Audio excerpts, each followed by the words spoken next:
here, psychologist, speaker, author of 8 books, host of 2 PBS specials. Here again to bring you another tip on how to help you create the life you want. Specifically, how to use my life from the top of the mind philosophy to bring more clarity, confidence, creativity into everything you do. Today I want to talk about regaining control. I think a lot of us are feeling out of control during these kind of crazy times. And so I want to kind of bring a concept into the idea of regaining control that gives us more information about how to do it.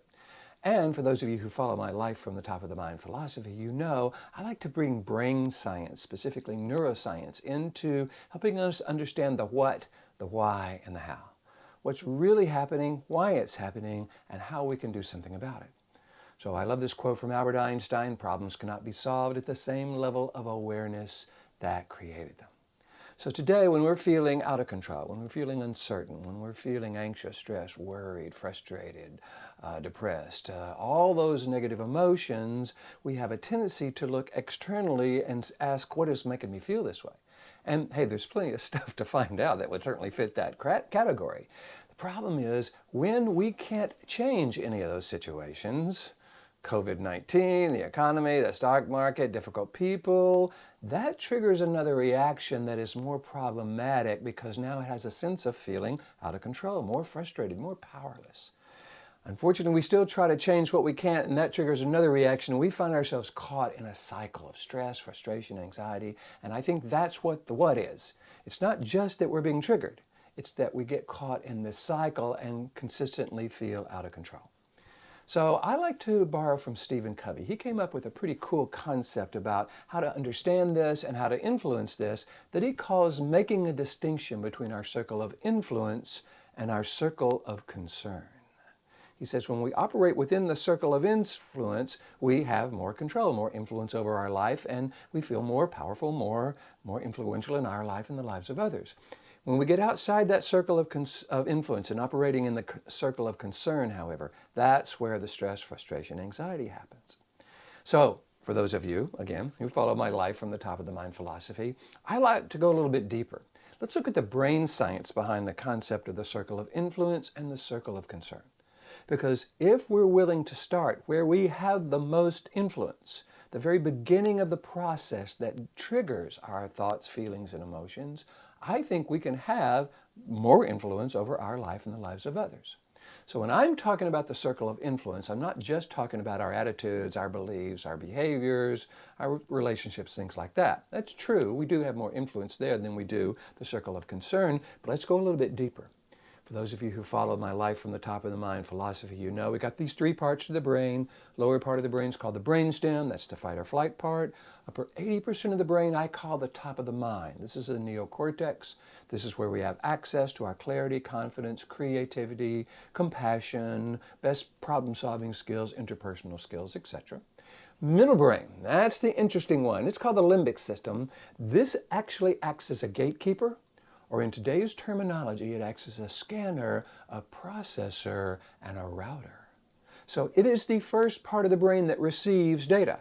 And that's good, because if the data is dangerous and we need to react without thinking to be safe in a dangerous situation from a fight or flight perspective, reacting instantaneously is exactly what we want. So, given that this middle brain, its mission on the planet is to keep us alive as a species, it has a tendency to scan the environment looking for almost anything negative. And unfortunately, it's not very smart and it's working with old software, so it has a tendency to interpret almost anything negative as dangerous and throws us into the part of the brain that's designed to deal with danger.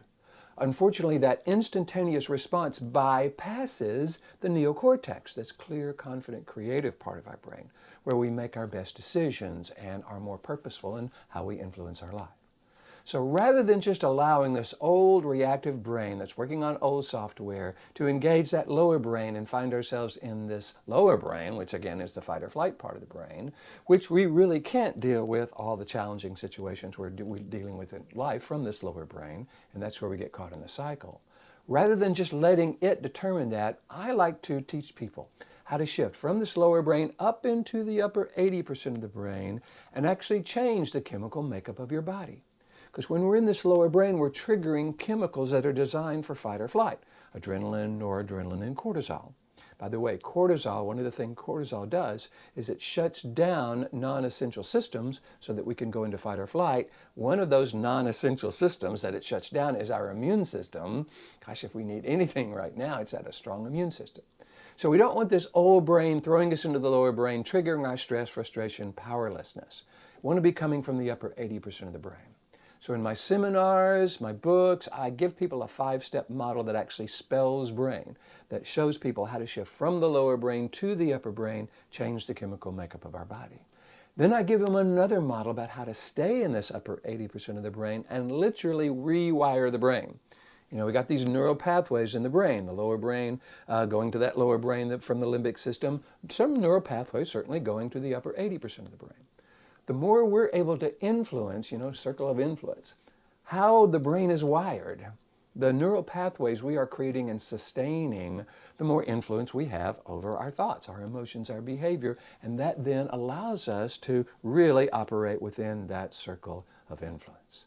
So if this neuroscience perspective, not just don't worry, be happy, not just put a big old smile on your face and think positive thoughts, but if you want to use this neuroscience perspective to learn how to operate within the circle of influence, which is really all about this middle brain and coming from the upper 80% of the brain, so we retrain it, reprogram it, create these new neural pathways, I suggest you pick up one of my books. Life from the Top of the Mind does that. If you're in a high school or college, I got one called College from the Top of the Mind.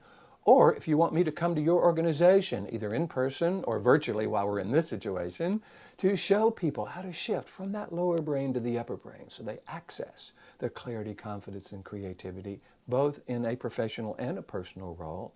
Hey, be happy to do that. I love kind of sharing this information with people. So what I'm going to encourage you to do is to notice as we go forward, are you operating within that circle of influence or that circle of concern? And whenever we find ourselves in that circle of concern, we want to come back into the circle of influence. And if we really want to influence it, let's go as deeply as possible and influence how our brain is interpreting the situations around us. If you like this, please hit the like button. Feel free to subscribe on my YouTube channel. I post these on LinkedIn and Facebook and Twitter and iTunes and all around. So feel free to check me out on any of the social media. And hey, you know, if you're finding these valuable, share them with your friends. I know people tell me that when they get something from their friends, it really makes a difference in their life, that they're so appreciative. So until next time, here's to you, bringing more clarity, confidence, creativity into everything you do.